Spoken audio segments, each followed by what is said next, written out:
I was not surprised that they were going to reject the government's proposals because the government have been so incompetent, and they have mismanaged everything so that they have no credibility.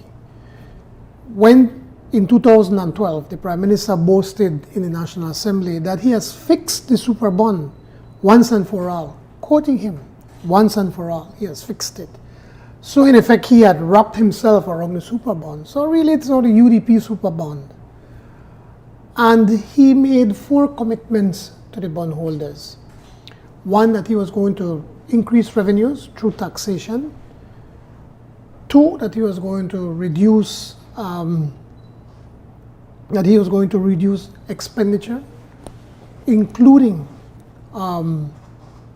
retrenchment, because he there is making the case that the government has hired too many people. 3, they said that the government made a commitment that they were going to reduce the debt of the government to 67% of GDP. And 4, they said they were going to grow the economy. Well, the Prime Minister raised some taxes, but it is not enough, according to them, so he failed in that. He did not cut government expenditures. Government expenditures continue to go through the roof. He failed in that commitment. He said he was going to reduce the GDP, the Barrow, reduce it to 67%.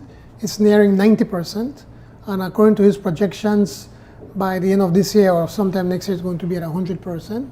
So he failed in that commitment. And lastly, we're in a recession. The economy last year was contracted by 1.5%. That's the last estimate, and they're probably going to be closer to 2% when they finish. So I am not surprised that the bondholders are not going to hold or are going to listen to the Prime Minister very seriously in whatever commitments that he makes.